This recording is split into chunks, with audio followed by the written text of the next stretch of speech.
നിങ്ങളുടെ favourite shows ഇനി ഒരിക്കലും മിസ്സാവില്ല. ഇപ്പോൾ C5 കാണും നിങ്ങളുടെ ഫേവറേറ്റ് ഷോസ് തികച്ചും സൗജന്യമായി. ഇവർ പറഞ്ഞതുപോലെ കഴിഞ്ഞ 3 വർഷവും കൃത്യമായി നിങ്ങൾ കൊടുത്ത തുകയ്ക്കുള്ള പലിശ ഇവർ തന്നിട്ടുണ്ട് അല്ലേ? കൃത്യമായിട്ടൊന്നും തന്നിട്ടില്ല. ഓരോ മാസം അവിടെ ചെന്ന് വഴക്കുണ്ടാക്കിയിട്ടാ ഈ പലിശ വാങ്ങിയിട്ടുള്ളത്. സമ്മതിച്ചല്ലോ. അഡീഷണലായി 2 വകുപ്പുകൾ കൂടി ചുമത്തി നിങ്ങളെ കസ്റ്റഡിയിലെടുക്കാൻ നിങ്ങളുടെ ഈ സമ്മതം തന്നെ ധാരാളം. ഒന്നാമത്തെ കുറ്റം വട്ടിപ്പലിശ. കൊള്ളപ്പലിശ എന്നൊക്കെ പറയാം. നിയമം മൂലം നിരോധിച്ചിട്ടുള്ളതാണ്.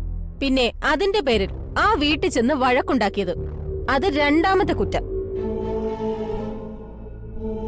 5 രൂപ പലിശ എന്ന് പറയുമ്പോ പലപ്പോഴേ വാങ്ങിയ 11 ലക്ഷം രൂപയ്ക്ക് നിങ്ങൾ 3 ഇരട്ടിയോളം പലിശ തിരിച്ചു വാങ്ങിക്കഴിഞ്ഞു. അതുകൊണ്ട് സാമ്പത്തിക കുറ്റം ഇവരുടെ മേൽ നിലനിൽക്കില്ല. ഇന്ന് തന്നെ ഇവർ പണയമായി സമർപ്പിച്ചിട്ടുള്ള വീടിന്റെ ആധാരം തിരിച്ചു കൊടുത്തിരിക്കണം. മേലാൽ പണത്തിന്റെ പേരിൽ ഇവരെ ശല്യപ്പെടുത്താൻ പറ്റില്ല. പ്രമാണങ്ങൾ സറണ്ടർ ചെയ്ത് എഴുതി ഒപ്പിട്ട് തരണം. ഇല്ലെങ്കിൽ മോനോടൊപ്പം നിങ്ങൾക്കും അകത്ത് കിടക്കാം. പണത്തിന്റെ പലിശയുടെ കാര്യം അവിടെ നിൽക്കട്ടെ. എന്റെ മകൻ എന്ത് തെറ്റ് ചെയ്തിട്ടാ നിങ്ങൾ അവനെ പിടിച്ചോണ്ട് വന്നത്? ഇവളെന്റെ മോനെ കേട്ടാന്ന് പറഞ്ഞതാ. ഈ നിൽക്കുന്ന സുലോചന അവളെ കെട്ടിച്ചേരാന്ന് പറഞ്ഞ് എത്ര രൂപ എന്റെ കയ്യിൽ നിന്ന് വാങ്ങിയെന്നറിയോ?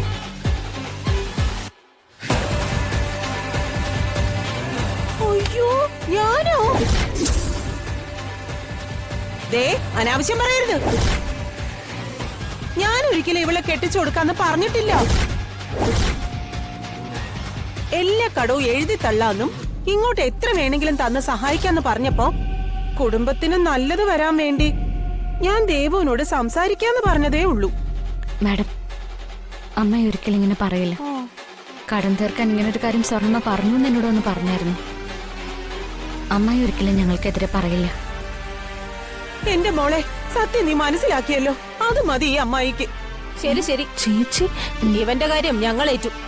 ജാമ്യവ്യവസ്ഥ ലംഘിച്ചതിനും സ്ത്രീകളെ ശല്യം ചെയ്തതിനും ഭവനഭേദന ഉൾപ്പെടെ ഇവനും ഗുണ്ടകൾക്കും 5 കൊല്ലമെങ്കിലും ശിക്ഷ ഞാൻ മേടിച്ചു കൊടുക്കും.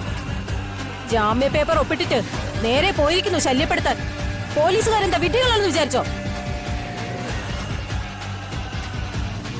സകല രേഖകളും ഇന്ന് തന്നെ ഇവിടെ എത്തിക്കണം. പോലീസ് നിങ്ങളോടൊപ്പം വരും.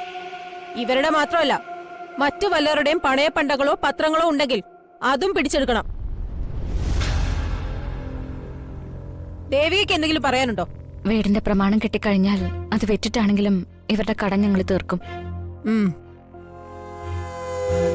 അത് കഴിഞ്ഞ് ഞങ്ങളെ ഉപദ്രവിക്കില്ലെന്നൊരു ഉറപ്പ് കിട്ടിയാൽ മാത്രം മതി. ഇനി ഇവൻ ഒരു സ്ത്രീകളെ ശല്യപ്പെടുത്തില്ല. അതിനുള്ള വഴി പോലീസ് നോക്കിക്കോളും. WPC മാഡം, സ്വർണ്ണമയെ കൊണ്ടുപോയി ആ വീട്ടിലെ സകല തെളിവുകളെ എടുത്തിട്ട് വേണം വരാൻ. Okay madam. കൊണ്ടുപോയിക്കോ.